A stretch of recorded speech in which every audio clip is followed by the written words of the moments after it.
السلام علیکم ناظرین، اس قسط کے آغاز میں اورحان صاحب کو مشرق سے گورنر ماکرینوس کی قرارگاہ کی طرف بڑھتے ہوئے دکھایا جاتا ہے۔ ان کے آگے بڑھتے ہی قرارگاہ میں شور مچ جاتا ہے، حملہ ہوا ہے۔ اورحان سامنے آنے والے تمام سلیبیوں کو کاٹتے ہوئے سپاہیوں کے ساتھ قرارگاہ میں داخل ہوتے ہیں، پھر گھوڑے سے نیچے اتر کر تلوار لیے آگے بڑھتے ہیں۔ جھاڑیوں کی اوٹ سے استاد گیرا گورنر ماکرینوس کے ساتھ یہ مناظر دیکھ رہے ہوتے ہیں۔ ماکرینوس کہتے ہیں وہ ہمارے جال میں آ گئے ہیں جناب۔ استاد گیرا جواب دیتے ہیں یعقوب کا بیٹا یہاں نہیں ہے، وہ پیچھے سے آ رہا ہوگا، ہم اس کا انتظار کریں گے۔ یہ کہہ کر وہ سامنے قرارگاہ کی طرف دیکھتے ہیں جہاں اورحان کے سپاہی اور سانجاکسز مل کر صلیبیوں پر موت کی طرح ٹوٹ پڑتے ہیں۔ ساتھ ہی قرارگاہ میں اللہ اکبر کے نعرے بھی گونج اٹھتے ہیں۔ عقب سے محمد صاحب اپنے سپاہیوں کے ساتھ حملہ آور ہوتے ہیں، ساتھ ہی مزید اللہ اکبر کے نعرے قرارگاہ میں گونجنے لگتے ہیں۔ محمد کو سپاہیوں کے ساتھ وہاں دیکھ کر استاد گیرا جتانے والے انداز میں اس بات میں سر ہلاتے ہیں۔ اچانک موقع کا فائدہ اٹھاتے ہوئے امیر بوگا جنگ میں مصروف اورحان کی طرف اپنا نیزہ تانتے ہیں، لیکن ان کے نیزہ چلانے سے پہلے ہی درمیان میں اور دشمن آ جاتے ہیں۔ یہ مناظر دیکھتے ہوئے استاد گیرا اپنے چہرے کو کالے رنگ کے خول سے ڈھانپ لیتے ہیں اور پھر میدان جنگ کی طرف بڑھتے ہیں۔ ادھر ادھر دیکھ کر امیر بوگا محمد کی طرف دیکھتے ہیں۔ محمد کے اشارہ کرنے پر وہ اپنا نیزہ اورحان کی طرف بڑھاتے ہیں۔ ان کے نیزہ اچھالنے سے پہلے ہی عقب سے استاد گیرا اپنے لشکر اور گورنر کے ساتھ قرارگاہ میں داخل ہو جاتے ہیں۔ یہ دیکھ کر امیر بوگا اپنا نیزہ زمین پر چھوڑ دیتے ہیں۔ اس کے بعد عثمان کو اپنے سپاہیوں کے ساتھ واپسی کا سفر کرتے ہوئے دکھایا جاتا ہے۔ جیسے ہی وہ جنگل میں آگے بڑھتے ہیں، سامنے سے آتی بالا خاتون اور علاء الدین کو دیکھ کر اپنے گھوڑے روک لیتے ہیں۔ عثمان کو دیکھ کر بالا پریشانی سے ان کا نام لیتی ہیں، پھر وہ سب گھوڑوں سے نیچے اترتے ہیں۔ عثمان پوچھتے ہیں خیریت ہو؟ بالا آگے بڑھ کر عثمان سے گلے ملتی ہیں اور پوچھتی ہیں کیا آپ ٹھیک ہیں؟ عثمان جواب دیتے ہیں یقیناً میں ٹھیک ہوں۔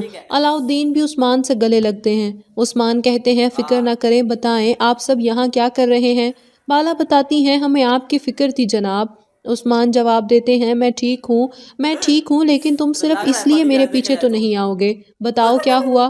اس پر بالا اور علاء الدین ایک دوسرے کی طرف دیکھتے ہیں۔ عثمان ایک بار پھر کہتے ہیں بتاؤ۔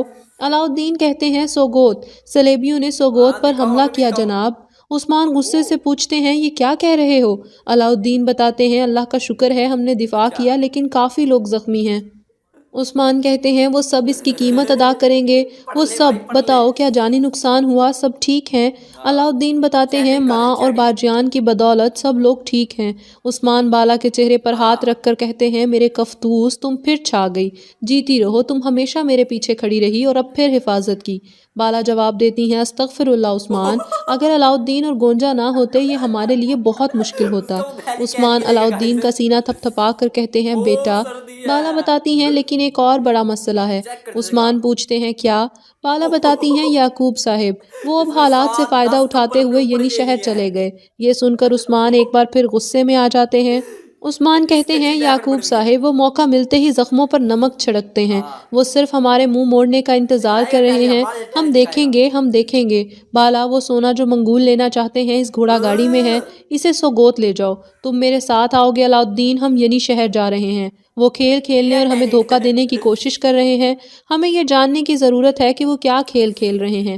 بالا خوشی سے کہتی ہیں اے واللہ جناب، جس پر عثمان علاء الدین اور سپاہیوں کے ساتھ گھوڑوں پر سوار ہو کر یعنی شہر کی طرف جانے لگتے ہیں، جبکہ بالا خاتون باقی سپاہیوں کے ساتھ گھوڑا گاڑی لیے سوگوت کی طرف بڑھتی ہیں۔ اس کے بعد کیسٹل کی قرارگاہ دکھائی جاتی ہے جہاں اورحان صاحب سپاہیوں کے ساتھ صلیبیوں سے نمٹ رہے ہوتے ہیں۔ محمد اور اورحان لڑتے ہوئے ایک دوسرے کی پشت پر آ جاتے ہیں، پھر ایک ساتھ دشمنوں پر حملہ آور ہوتے ہیں۔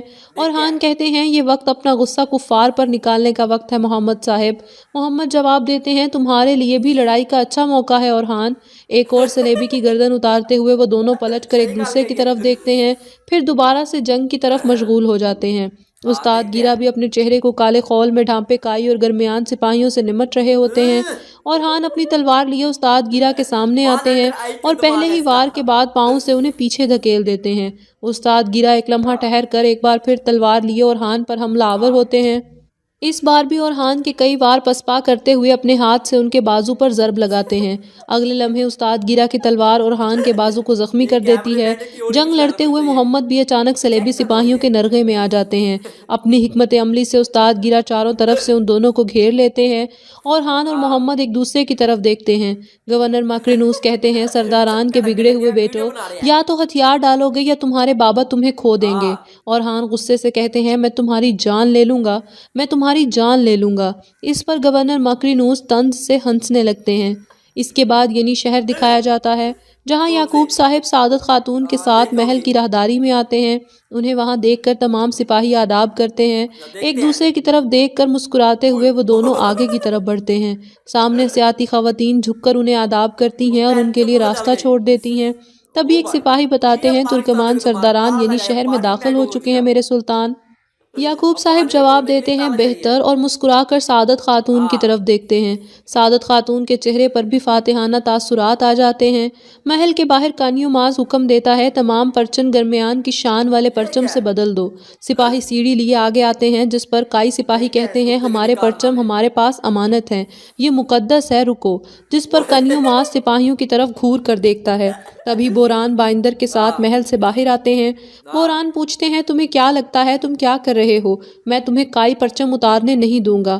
کانیوماز بتاتے ہیں، بوران صاحب، یہ یعقوب صاحب کا حکم ہے، سب پرچم بدلے جائیں گے۔ وہ اس عظیم دیوان کے میزبان ہیں، سب سرداران ان کی دعوت پر یہاں آ رہے ہیں، بغاوت نہ کریں، ہٹ جائیں۔ بوران غصے سے کہتے ہیں، آؤ، تم ہمارا صبر آزمانا چاہتے ہو، آؤ بھائی۔ اسی لمحے یعقوب صاحب محل سے باہر آتے ہیں۔ کانیوماز اور بوران کو آمنے سامنے دیکھ کر یعقوب صاحب غصے سے کہتے ہیں، سرداران، ابھی اناطولیہ کے عظیم سرداران آئیں گے، تم لوگ چاہتے ہو وہ تمہیں اس حال میں دیکھیں؟ جو امن چاہتا ہے وہ اسے حاصل کرنے کا راستہ تلاش کرتا ہے۔ کانیوماز، درمیان پرچم کائی پرچموں کے ساتھ لگاؤ۔ کانیوماز جواب دیتے ہیں، جو حکم جناب۔ بوران اپنے آپ پر ضبط کرتے ہوئے خاموش ہو جاتے ہیں اور نفی میں سر ہلاتے ہوئے وہاں سے جانے لگتے ہیں، جبکہ درمیان کے سپاہی کائی پرچم کے ساتھ ساتھ درمیان کا پرچم بھی لگاتے ہیں۔ بوران غصے سے ہر طرف لہراتے درمیان پرچموں کی طرف دیکھتے ہیں۔ تبھی سپاہی اعلان کرتے ہیں، سرداران آ رہے ہیں۔ اگلے ہی لمحے ترکمان سرداران محل کے اندر داخل ہوتے ہیں۔ یعقوب صاحب سیڑھیاں اتر کر سرداران کے استقبال کے لیے آگے بڑھتے ہیں اور خوشی سے کہتے ہیں، ترکوں کے بیٹوں، خوش آمدید۔ سرداران جواب دیتے ہیں، شکریہ یعقوب صاحب، شکریہ۔ کاریسی کہتے ہیں، لفکے کے بعد میں ایک اور جنگ چکھنا چاہتا تھا جو آپ نے کی۔ سرداران کہتے ہیں، آپ نے اچھا کیا یعقوب صاحب، آپ نے جنگوں اور فتوحات کا دوبارہ آغاز کیا۔ یعقوب صاحب جواب دیتے ہیں، ہم کبھی نہیں رکے سرداران، ہم جنگوں کے لیے ہمیشہ تیار رہے ہیں۔ جب بھی آپ اس فوج کا حصہ بنیں گے تو اللہ کے حکم سے ہم ساتھ قسطنطنیہ جائیں گے۔ شاہین سردار پوچھتے ہیں، عثمان صاحب کہاں ہیں؟ کیا وہ ابھی تک واپس نہیں آئے یعقوب صاحب؟ یعقوب صاحب جواب دینے کی بجائے دیوان کا آغاز کرتے ہیں، نئے نظام کے اصولوں پر بات کرتے ہیں۔ وہ جب عثمان صاحب آئیں گے تو وہ ہمارے ساتھ شامل ہو جائیں گے۔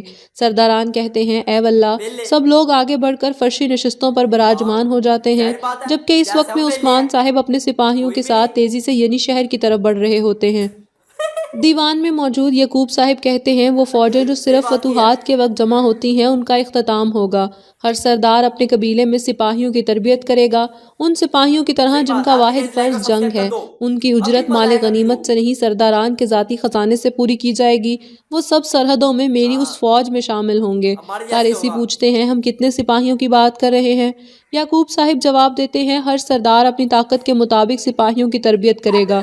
مثال کے طور پر جاندار صاحب 1000 سپاہی دیں گے، آپ کاریسی صاحب آپ 500 سپاہی دیں گے، اور کائی 3000 سپاہیوں کو تربیت دیں گے، اور وہ سب میرے ماتحت ہوں گے۔ یہ سن کر بائندر کہتے ہیں، بوران صاحب، میں قسم کھاتا ہوں وہ ہمارا خون خشک کرنے تک نہیں رکے گا۔ بوران تنفر سے جواب دیتے ہیں، ہمارے سردار کو آنے دے بائندر صاحب، ہم ان سب کو دیکھ لیں گے، سب کو انشاءاللہ۔ جبکہ دیوان میں موجود جاندار سردار کہتے ہیں، یہ مجھے بالکل منصفانہ نہیں لگتا یعقوب صاحب۔ یعقوب صاحب جواب دیتے ہیں، اللہ جس کو طاقت دیتا ہے اسے انصاف کے ساتھ آزماتا ہے، ہمارے انصاف پر شک نہ کریں جاندار صاحب۔ ہاں، اگر ہم صرف لینے کی بات کرتے تو آپ کی بات درست ہوتی، لیکن ہم دینا بھی جانتے ہیں۔ سو گوت میں جو کچھ ہوا اس کے بعد میں نے ایک اور فیصلہ کیا ہے، اب سے آپ کے محلوں میں قبائل میں درمیان کے محافظ تعینات ہوں گے۔ اس بات پر تمام سرداران حیرانگی سے ایک دوسرے دوسرے کی طرف دیکھتے ہیں جبکہ بوران مسکرانے لگتے ہیں۔ یعقوب صاحب مزید کہتے ہیں آپ کی ساکھ میری ساکھ ہے، میں کسی کو اجازت نہیں دوں گا کہ وہ میرا وہ حال کرے جو عثمان صاحب نے کیا۔ اسی لمحے سپاہی اعلان کرتے ہیں عثمان صاحب آ رہے ہیں۔ یہ سن کر سب لوگ مرکزی راستے کی طرف دیکھنے لگتے ہیں۔ کچھ ہی لمحوں بعد عثمان صاحب علاؤالدین اور سپاہیوں کے ساتھ گھوڑے لیے محل کے اندر داخل ہوتے ہیں۔ بائندر اور بوران خوشی سے آگے بڑھ کر مسکراتے ہوئے ان کا استقبال کرتے ہیں۔ اپنے محل میں ہر طرف لہلہاتے گرمیان کے پرچم دیکھ کر عثمان کا خون کھول اٹھتا ہے۔ بوران تیزی سے دوڑتے ہوئے عثمان صاحب کی طرف بڑھتے ہیں۔ محل کی چھت پر موجود مالہون خاتون خوشی سے گہرا سانس لیتی ہیں اور اپنے دل پر ہاتھ رکھ کر عثمان کی طرف دیکھتی ہیں۔ عثمان کو دیکھ کر ان کے تمام سپاہیوں اور ساتھیوں کی جان میں جان آ جاتی ہے۔ مالہون کہتی ہیں اللہ کا شکر ہے عثمان۔ عثمان غصے سے پوچھتے ہیں یہ سب کیا ہے؟ پھر گھوڑے سے نیچے اترتے ہیں۔ دیوان میں پہنچ کر عثمان ایک بار پھر سامنے لگے جھنڈے دیکھتے ہیں۔ عثمان کے سامنے آنے پر یعقوب صاحب ایک گہرا سانس بھر کر ادھر ادھر دیکھنے لگتے ہیں۔ عثمان پلٹ کر بوران سے سوال کرتے ہیں یہ کیا ہے؟ یہ کیا ہے سرداران؟ بوران بتاتے ہیں وہ امن سے آئے ہیں جناب، ہم نے ایسا کچھ نہیں کیا کہ آپ کو مایوسی ہو۔ عثمان سوال کرتے ہیں یہاں کیا ہو رہا ہے؟ بتائیں یہ کیسا دیوان ہے؟ یعقوب صاحب جواب دیتے ہیں دیوان جنگ کا دیوان ہے۔ جاندار صاحب کہتے ہیں اگر آپ ہمارے ساتھ نہ ہوتے تو کتنے شرم کی بات ہوتی۔ شکر ہے، بہت شکر ہے کہ آپ پہنچ آئے عثمان صاحب۔ عثمان پوچھتے ہیں تو ایسا ہے؟ ہاں تو ایسا ہے، اگر آپ جنگ چاہتے ہیں، اگر آپ جہاد کرنا چاہتے ہیں تو یہ لیں، پھر یہ رہا ایک نئی جنگ کا آغاز۔ یہ کہہ کر عثمان سپاہی سے خون آلود تھیلا پکڑ کر سامنے کرتے ہیں، پھر بتاتے ہیں ایک ایسے شخص کا سر جس نے ہم پر دھونس جمانے کی کوشش کی، منگول کمانڈر کا سر۔ عثمان کے تھیلا اچھالنے پر تمام سرداران اپنی جگہ سے اٹھ کر کھڑے ہو جاتے ہیں۔ یعقوب صاحب پوچھتے ہیں آپ نے کیا کیا عثمان صاحب؟ آپ سونا لے کر گئے لیکن سر لے کر واپس آئے۔ عثمان بتاتے ہیں سونا کافی نہیں تھا، اس لیے مجھے اپنی تلوار استعمال کرنی پڑی۔ انہوں نے مجھے مارنے کی کوشش کی، میں نے اس شخص کا سر قلم کیا جس نے میری جان لینے کی کوشش کی۔ آپ نے جنگ لگا رکھی تھی نا، یہ لیں جنگ، اب سے ہم منگولوں اور صلیبیوں دونوں کے خلاف حالت جنگ میں ہیں۔ کیا ہوا یعقوب صاحب؟ کیا میں نے آپ کی چال روک دی؟ یعقوب صاحب جواب دیتے ہیں جب ہم فتح کی تیاری کر رہے تھے تو آپ نے ہم پر الخانی غضب نازل کر دیا، آپ نے ہماری فتح میں مداخلت کی عثمان صاحب۔ اسی لمحے ایک سپاہی تیزی سے اندر داخل ہو کر خبر دیتا ہے میرے سرداران، محمد صاحب اور اورحان صاحب کو کیسٹل کے گورنر نے قید کر لیا ہے۔ یہ سن کر عثمان پریشانی سے کہتے ہیں تم یہ کیا کہہ رہے ہو؟ تمام خواتین بھی پریشان ہو جاتی ہیں۔ عثمان کہتے ہیں میں فتح میں مداخلت کرنے والا نہیں ہوں یعقوب صاحب، لیکن بیٹوں کو واپس لانے کے بعد میں خود جنگ کی قیادت کروں گا، آپ یہ اچھی طرح جان لیں۔ یعقوب صاحب یہ خبر سنتی خواتین تیزی سے محل کی چھت سے نیچے آنے لگتی ہیں، جبکہ عثمان غصے سے یعقوب صاحب کی طرف دیکھتے ہوئے سپاہیوں کے ساتھ وہاں سے چلے جاتے ہیں تاکہ شہزادوں کو گورنر کی قید سے چھڑوا سکیں، اور اس کے ساتھ ہی یہ قسط اپنے اختتام کو پہنچتی ہے۔ امید کرتے ہیں آپ کو ویڈیو پسند آئی ہوگی، اسے لائک کریں، شیئر کریں، ہمارے چینل کو لازمی سبسکرائب کر لیں، اپنا فیڈ بیک دینا مت بھولیے گا۔ ملیں گے اگلی ویڈیو کے ساتھ، تب تک کے لیے اللہ حافظ۔ اپنے ہونٹوں پہ سجانا چاہتا ہوں، آج تجھے میں گنگنانا چاہتا ہوں، کوئی آنسو تیرے دامن پر گرا کر بوند کو موتی بنانا چاہتا ہوں، تھک گیا میں کرتے کرتے یاد تجھ کو، اب تجھے میں یاد آنا چاہتا ہوں، چھا رہا ہے ساری بستی میں اندھیرا، روشنی کو گھر جلانا چاہتا ہوں، آخری ہچکی بھی تیرے زانوں پہ آئے، موت بھی میں شاعرانہ چاہتا ہوں۔ حضور آپ کا بھی احترام کرتا چلوں، ادھر سے گزرا تو سوچا سلام کرتا چلوں، نگاہ و دل کی یہی آخری تمنا ہے، تمہاری زلف کے سائے میں شام کرتا چلوں، انہیں یہ ضد کہ مجھے دیکھ کر کسی کو نہ دیکھ، میرا یہ شوق کہ سب سے کلام کرتا چلوں، یہ میرے خوابوں کی دنیا نہیں سہی لیکن اب آ گیا ہوں تو 2 دن قیام کرتا چلوں، تمہارے حسن سے جاگے تمام ہنگامے، میں 2 ہی لفظوں میں قصہ تمام کرتا چلوں، میری کلام کی شاداب سادگی اچھی، عوام سن کے مزے لے میں کام کرتا چلوں، صدمہ تو ہے مجھے بھی کہ تجھ سے جدا ہوں میں، لیکن یہ سوچتا ہوں کہ اب تیرا کیا ہوں میں، بکھرا پڑا ہے تیرے گھر میں تیرا وجود، بیکار محفلوں میں تجھے ڈھونڈتا ہوں میں خودکشی کے جرم کا کرتا ہوں اعتراف، اپنے بدن کی قبر میں کب سے گڑا ہوں میں، کس کس کا نام لاؤں زباں پر کہ تیرے ساتھ ہر روز ایک شخص نیا دیکھتا ہوں میں، کیا جانے کس ادا سے لیا ہے تو نے میرا نام، دنیا سمجھ گئی ہے کہ سچ مچ تیرا ہوں میں۔